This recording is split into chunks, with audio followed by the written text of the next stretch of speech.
का सुपरस्टार।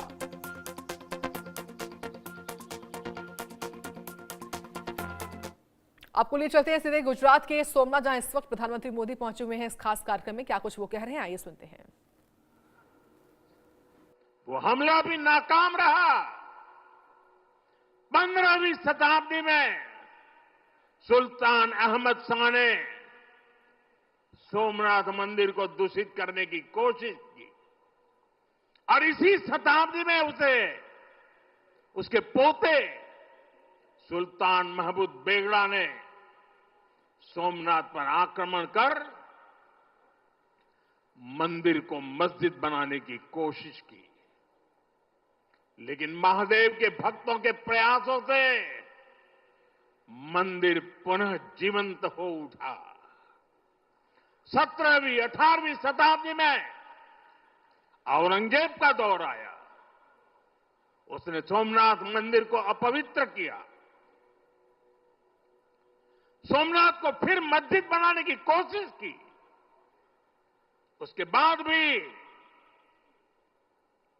अहल्याबाई होलकर ने नए मंदिर की स्थापना कर सोमनाथ को एक बार फिर साकार कर दिया। यानी सोमनाथ का इतिहास विनाश और पराजय का इतिहास नहीं है, ये इतिहास विजय और पुनर्निर्माण का है। हमारे पूर्वजों के पराक्रम का है, हमारे पूर्वजों के त्याग और बलिदान का है। आतताई आते रहे, मजहबी आतंक के नए नए आक्रमण होते रहे, लेकिन हर युग में सोमनाथ पुनः पुनः स्थापित होता रहा। इतनी सदियों तक का संघर्ष, इतना लंबा प्रतिकार, इतना महान धैर्य, सृजन और पुनर्निर्माण का ऐसा जीवन, ये सामर्थ्य अपनी संस्कृति में ऐसा विश्वास और ऐसी आस्था दुनिया के इतिहास में ऐसा उदाहरण मिलना मुश्किल है।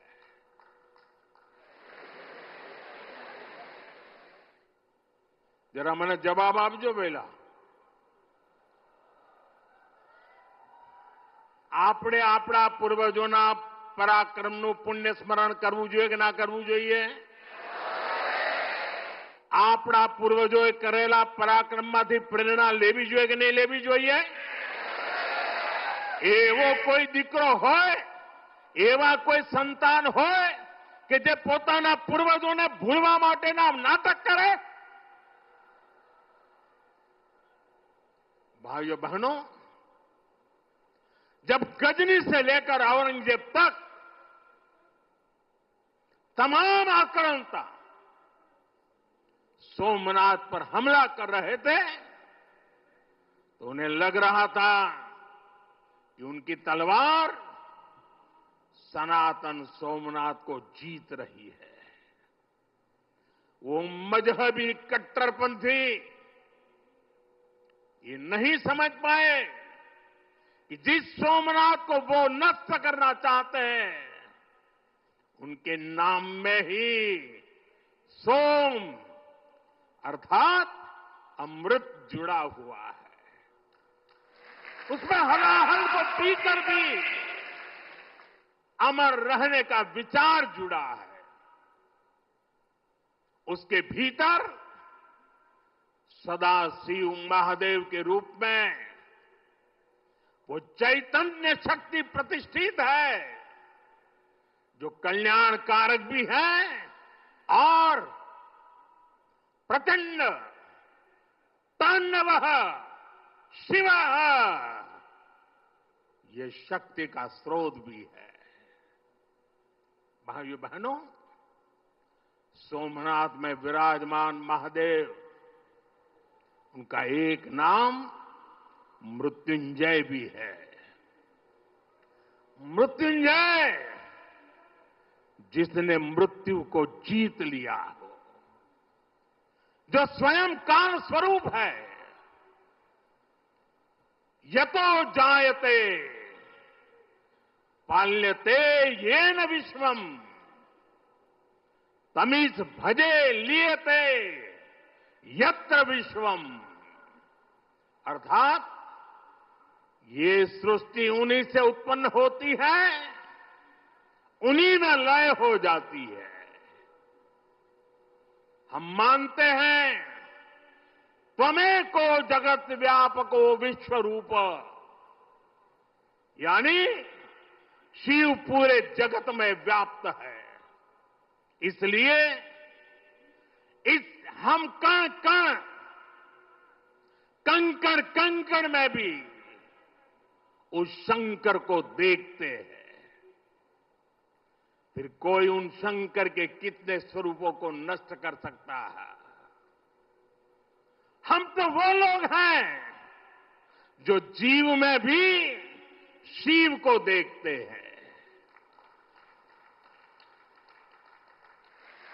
उनसे हमारी आस्था को कोई कैसे डिगा सकता था? और साथियों, ये समय चक्र है कि सोमनाथ को ध्वस्त करने की मंशा लेकर आए मजहबी आतताई आज इतिहास के कुछ पन्नों में सिमट कर रह गए हैं।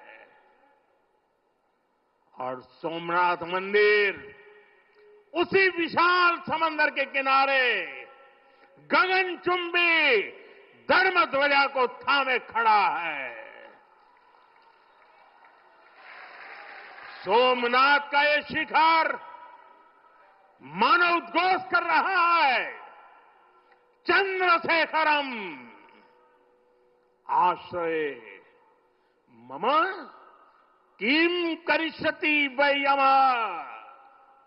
अर्थात मैं चंद्रशेखर शिव पर आश्रित हूं, काल भी मेरा क्या कर लेगा। साथियों, सोमनाथ स्वाभिमान पर्व इतिहास के गौरव का पर्व तो है ही, ये कालातीत यात्रा को भविष्य के लिए जीवंत बनाने का माध्यम भी है। हमें इस अवसर को